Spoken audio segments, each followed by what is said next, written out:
நடிகர் பிரகாஷ்ராஜ் பாஜக மற்றும் பிரதமர் மோடியை கடுமையாக விமர்சனம் செய்து வருகிறார். இதற்கிடையே நடிகர் பிரகாஷ்ராஜ் பாஜகவில் சேர்கிறார் என தகவல் வேகமாக பரவியது.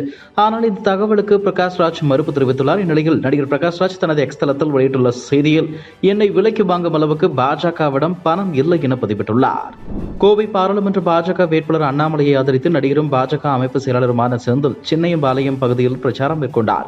அப்போது மக்கள் மத்தியில் பேசிய நடிகர் செந்தில், அண்ணாமலை பெரிய பணக்காரர் இல்லை, விவசாய குடும்பத்தை சேர்ந்தவர். மோடியுடன் சேர்ந்து என் மண் என் மக்கள் யாத்திரை நடத்தியுள்ளார். நான் முன்னதாக அம்மா கட்சியில் இருந்தேன்.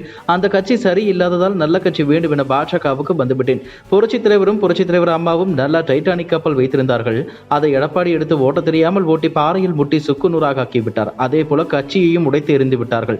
கச்சத்தீவை மோடி கையில் எடுத்துள்ளார். இந்தியா நன்றாக இருக்க வேண்டும் என்றால் அது மோடி வந்தால் தான் நன்றாக இருக்கும் என தெரிவித்தார்.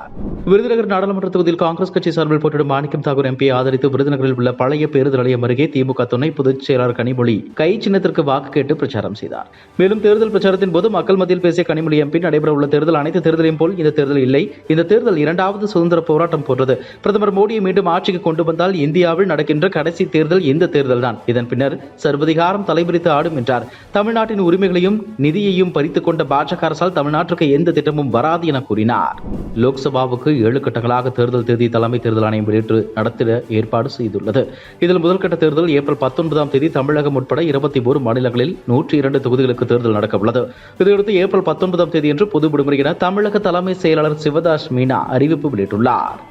திண்டுக்கல் மாவட்டம் வேடச்சந்தூர் சட்டமன்ற தொகுதிக்குட்பட்ட குஜிலியாம்பாறையில் இந்திய ஜனநாயக கூட்டணியின் கரூர் பாஜக வேட்பாளர் செந்தில்நாதனை ஆதரித்து தமிழக பாஜக தலைவர் அண்ணாமலை பிரச்சாரம் மேற்கொண்டார். அப்போது பேசிய அண்ணாமலை, பாஜக ஆட்சிக்கு வந்ததும் டாஸ்மாக் மூடப்படும். கரூரில் தொழில் வளர்ச்சி உருவாக்க வேண்டிய அவசியம் உள்ளது.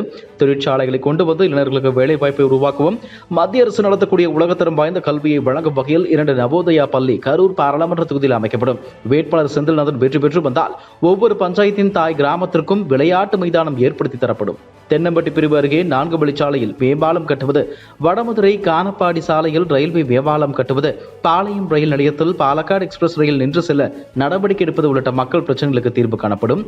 அப்போது செந்தில்நாதன் எந்த நேரமும் பொதுமக்கள் தன்னை தொடர்பு கொள்ளும் வகையில் அவரது தொலைபேசி எண்ணை பிரச்சார எண்ணில் இருந்தபடி அறிவிப்பு செய்து தொலைபேசி எண் அச்சிடப்பட்ட அட்டையை காண்பித்தார்.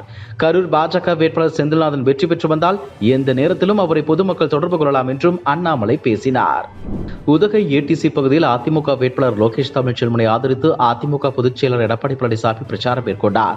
அப்போது பேசிய அவர், திமுக வேட்பாளரை வெற்றி பெற செய்தால் எந்தவித பிரயோஜனமும் இல்லை.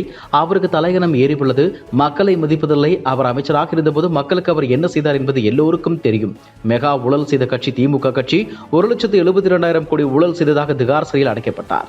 அப்போதைய மத்தியில் ஆண்ட கட்சி காங்கிரஸ் கட்சி. ஆராசா மற்றும் கனிமொழி மீது வழக்கு சுமத்தப்பட்டு அவர்களை சிறையில் அடைத்த கட்சி காங்கிரஸ் கட்சி. மீண்டும் அவர் மீது வழக்கு நீதிமன்றத்தில் வர இருக்கிறது. ஆகவே அவர் இங்கே இருப்பாரா அல்லது அங்கே இருப்பாரா என தெரிய வரும். திமுக ஒரு ஊழல் கட்சி. இந்தியாவிலேயே ஊழலுக்காக கலைக்கப்பட்ட ஒரே கட்சி, ஒரே அரசு என்றால் திமுக அரசுதான் என கூறினார்.